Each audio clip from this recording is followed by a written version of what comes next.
तो आका करीम अलैहिस्सलाम की ज़ात अक़दस के तुफ़ैल हमें अल्लाह ताला ने ज़िंदगी अता फरमाई, तो उस नबी के दामन को थाम लो। आका करीम सल्लल्लाहु अलैहि वसल्लम से जिसने भी अपने रिश्ते को मजबूत करने की कोशिश की, हुजूर अलैहिस्सलाम ने आगे बढ़ के उसके हाथ को थाम लिया। हुजूर अलैहिस्सलाम की ज़िंदगी से वाबस्ता एक खूबसूरत वाक़या मैं आपके सामने पेश करना चाहूँगा। हज़रत तलहा, एक रिवायत में इनका नाम आया है बरा बिन मालिक। ये एक बच्चे थे, 12 से 14 साल उम्र, लेकिन खुश नसीब थे। आका करीम अलैहिस्सलाम का दौरे अक़दस इन्होंने पाया।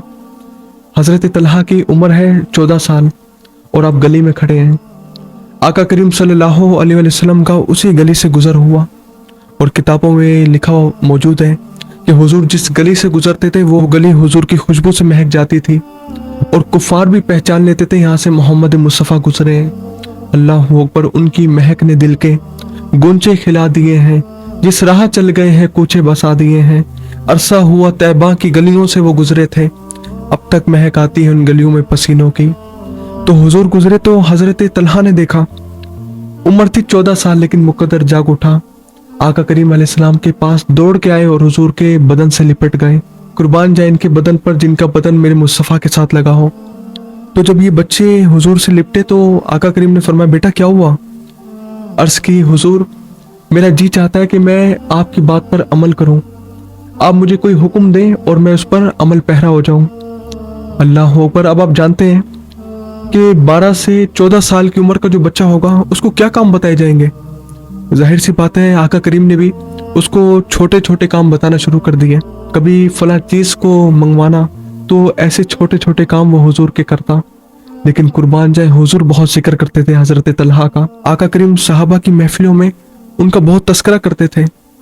तो कुछ लोग मौजूद थे जिन्होंने कहा, हुजूर वो बच्चा तलहा काम तो आपके छोटे छोटे करता है, लेकिन आप बड़ा जिक्र करते हैं उसका, बड़ा तस्करा हुजूर आप उसका करते हैं। तो आका करीम अलैहिस्सलाम ने ये इरादा मुबारक फरमाया कि क्यों ना तलहा की मोहब्बत को उनके सामने आया किया जाए।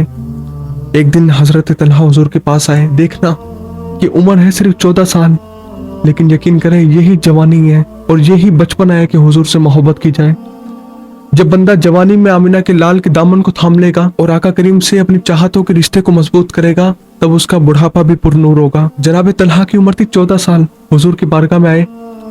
आका करीम ने फरमाया, तलहा जो मैं कहूंगा वो करोगे? मैं जो हुक्म दूंगा उस पर अमल करोगे? अल्लाह अकबर। तो अर्ज की, हुजूर बिल्कुल या रसूलुल्लाह, क्यों नहीं अमल करूंगा? तो आका करीम ने फरमाया, जाओ फिर अपने वालिद की गर्दन काट के लाओ, जाओ अपने बाप की गर्दन काट के मेरे पास आ जाओ। अल्लाह अकबर। अब ये बहुत मुश्किल मरहला था। आप जानते कि बाप अपनी औलाद से कितनी मोहब्बत करता है। बचपन से लेकर जवानी तक औलाद को पालने के लिए अपनी जवानी को लगा देता है। अगर बूढ़ा बाप भी हो, वो भी अपनी कमर पे बोरियां लाद करके औलाद की परवरिश के लिए, उनकी तालीम के लिए अखराजात कहीं ना कहीं से पूरे करता है। जब ये इम्तिहान आया कि एक जानिब बाप की मोहब्बत थी और दूसरी जानिब मदीने वाले की मोहब्बत थी, तो ये बहुत मुश्किल मरहला था। लेकिन किसी ने कहा था कि मोहम्मद की मोहब्बत दीन हक की शर्त अव्वल है। अगर इसमें है कुछ खामी तो सब कुछ नामुकम्मल है। हजरत तलहा ने यही किया कि जब तमाम रिश्ते वाले दीन भी हत्ता के सामने हो जाएं, तमाम रिश्ते एक तरफ हो, मदीने वाले का रिश्ता एक तरफ हो, और फिर हम हुजूर अलैहिस्सलाम के रिश्ते को ही अहमियत देंगे। तो जब देखा हुजूर ने फरमाया, तो हजरत तलहा ने एक लम्हा भी इंतजार न किया, बल्कि फौरी तौर पे वहां से दौड़ लगा दी कि मैं जाऊंगा और अपने बाप की गर्दन काट के हुजूर के कदमों में रख दूंगा। अल्लाह अकबर। एक रिवायत में मौजूद है कि मौला अली शेर खुदा की गर्दन में तलवार लटकी हुई थी। तलहा ने तलवार को खींचा और दौड़ लगा दी। आका करीम ने इसी मरहले में फरमाया जिसका मजमून है कि इसको पकड़ो, तलहा को रोको, कहीं ऐसा ना हो ये असल में अपने बाप की गर्दन उतार के आ जाए। अल्लाह अकबर। आका करीम ने जिन लोगों के सामने तलहा की मोहब्बत को जाहिर करना था वो हो चुकी थी, और अल्लाह ताला हमें भी ऐसी मोहब्बत अता करे। अल्लाह की कुदरत के चंद लम्हे गुजरे, उसके बाद हजरत तलहा बीमार हो गए। लेकिन कुर्बान जाऊं ऐसी बीमारी पर कि आका करीम अलैहिस्सलाम दिन में 2 मरतबा हजरत तलहा की तीमारदारी के लिए जाते। मैं कहता हूँ यार, जिनके घर हुजूर आते थे वो घर कितना पुरनूर होगा। एक शाम आई तो आका करीम अलैहिस्सलाम हजरत तलहा के पास आए और हुजूर सराहने बैठ गए। आका करीम ने जनाब तलहा के माथे पे हाथ रखा। उस वक्त जनाब तलहा बीमार हो चुके थे और हुजूर ने फिर उनके वालिद के कान में कोई बात कही और आका करीम अलैहिस्सलाम रो पड़े। اور میرے امام فرماتے ہیں جس کی تسکین سے روتے ہوئے ہنس پڑے اس تبسم کی عادت پہ لاکھوں سلام۔ اس کے بعد آقا کریم علیہ السلام نے جناب طلحہ کا ماتھا چوما اور حضور علیہ السلام ان کے گھر سے تشریف لے گئے۔ جیسے ہی حضور گئے تو اس بچے نے جناب طلحہ نے اپنے والد سے پوچھا کہ ابا جان مصطفیٰ کریم کیا حکم فرما کر گئے ہیں، حضور نے کیا بات کی آپ سے؟ تو باپ نے بات کو ٹالنا چاہا، کہا بیٹا کوئی بات نہیں، بس تمہارے مطلب کی بات نہیں ہے، لیکن بیٹے نے اصرار کیا تو پھر باپ نے رات سے پردہ اٹھایا اور کہا کہ یہ حضور فرما گئے ہیں کہ آج رات تمہارا وصال ہو جائے گا۔ حضور نے فرمایا مجھے بلا لینا، اس کے انتقال کے بعد میں اس کا جنازہ پڑھوں گا۔ اب دیکھیں بہت بڑا اعزاز تھا۔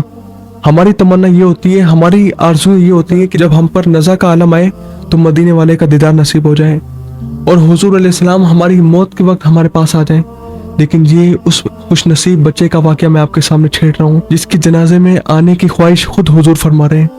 اللہ اکبر، میں کہتا ہوں طلحہ تیرے اوپر بھی لاکھوں سلام۔ تو کہا کہ حضور نے فرمایا کہ مجھے بلا لینا۔ اب دیکھیں بیٹے کا رد عمل کیا ہے، اس بچے کا رد عمل کیا ہے۔ کہا کہ ابا جان حضور تو جو کہہ گئے ہیں وہ تو کہہ گئے ہیں، لیکن اب میری وصیت بھی لکھ لو۔ کہا جب میں مر جاؤں تو میرے حضور کو خبر نہ دینا۔ تو باپ کہنے لگا بیٹا یہ تو کیا کہہ رہا ہے، حضور علیہ السلام کا حکم ہے کہ مجھے خبر دینی ہے، میں جنازہ پڑھوں گا۔ تو پھر دیکھیں بیٹا کتنی محبت کی گہرائی میں گیا اور عرض کی ابا جان دراصل بات یہ ہے کہ میرا وصال ہوگا رات کے وقت حضور کی حدیث کے مطابق، حضور کے فرمان کے مطابق، تو اگر آپ حضور کو خبر دیں گے میرے وصال کی، آقا کریم علیہ السلام رات کے وقت ان گلیوں سے گزرتے ہوئے میرے گھر تک آئیں گے جہاں پر یہودیوں کے محلے ہیں، اور میں یہ نہیں چاہتا کہ میرے جنازے میں شرکت کی وجہ سے آقا کریم علیہ السلام کو کوئی یہودی بھی پریشان کرے، کوئی تکلیف پہنچائے میرے حضور کو۔ اللہ اکبر، کیا محبت کا عالم تھا۔ ایسے ہی ہوا، باپ کو بھی بات تھوڑی سمجھ آئی اور بچہ وصال کر گیا۔ جناب طلحہ وصال کر گئے تو باپ نے حضور کو خبر نہ دی اور خود جنازہ پڑھا، کفن دیا اور رات کو دفن کر دیا۔ لیکن اس سے کیا کوئی بات چھپا سکتا تھا جس کو اللہ تعالیٰ نے غیب کی کنجی عطا فرمائی ہو؟ اور لکھنے والوں نے لکھا کہ علم غیب کے منکر اس حقیقت کو بھول جاتے ہیں، غیب مانا کہ راز ہے لیکن راز اپنوں سے کب چھپاتے ہیں۔ اللہ تعالیٰ نے محبوب کے دست مبارک میں غیب کی کنجی عطا فرمائی ہے۔ حضور علیہ السلام صبح تشریف لائے اور فرمایا کہ مجھے خبر کیوں نہیں دی؟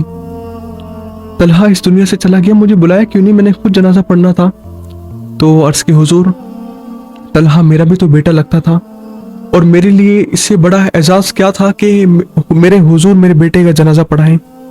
اللہ اکبر، اب یہاں پر ایک غور کرنا، دنیا میں بسنے والے مسلمانوں کے سینے میں ایک تڑپ ہے، ایک خواہش ہے کہ یا اللہ تو ہمیں مدینے کی حاضری نصیب فرما۔ جو 100 بار بھی مدینے جا چکا اس کے اندر بھی یہ تمنا بڑھتی ہے کہ میں حضور کے قدموں میں دوبارہ پہنچ جاؤں۔ پوری دنیا تمنا کرتی ہے کہ ہم مدینے پہنچ جائیں، لیکن آقا کریم علیہ السلام نے کیا تمنا کی؟ مدینے والے نے تمنا کی کہ میں طلحہ کی قبر میں پہنچ جاؤں۔ فرمایا کہ میرے طلحہ کی قبر کہاں ہے؟ حضور کو قبر بتائی گئی۔ آقا کریم علیہ السلام قبر پہ تشریف لائے اور دیکھو عمومی طور پہ مختلف واقعات میں، مختلف احادیث میں حضور نے قبر پہ جا کے یہی دعائیں فرمائی کہ اللہ اس کی بخشش فرمانا، اس کے آخرت کے مراحل کو اس کے لیے آسان فرما دینا۔ لیکن جناب طلحہ کی قبر پہ جا کے مصطفیٰ نے دعا بھی انوکھی فرمائی۔ حضور نے دعا فرمائی جس کا مضمون ہے اے اللہ جب میرا طلحہ تیری بارگاہ میں آئے تو اس سے مسکرا کر ملنا، مالک جو تیری شان کے لائق ہے تو اس سے مسکرا کر ملنا۔ اللہ چہرے سے پاک ہے، اللہ ہاتھ پاؤں سے پاک ہے، اللہ ایک نور ہے، لیکن حضور نے فرمایا کہ مالک تو اس سے مسکرا کر ملنا۔ تو اللہ تعالیٰ اپنی شان کے مطابق جناب طلحہ سے مسکرا کر ملے گا، کیونکہ آقا کریم علیہ السلام کی مبارک زبان ہمیشہ وہی کلام کرتی ہے جو رب کا کلام ہوتا ہے۔ وَمَا يَنْطِقُ عَنِ الْهَوَىٰ إِنْ هُوَ إِلَّا وَحْيٌ يُوحَىٰ۔ اللہ نے فرمایا میرا محبوب اپنی مرضی سے کلام نہیں کرتا، بلکہ مصطفیٰ وہی فرماتے ہیں جو میری بات ہوتی ہے۔ اللہ اکبر۔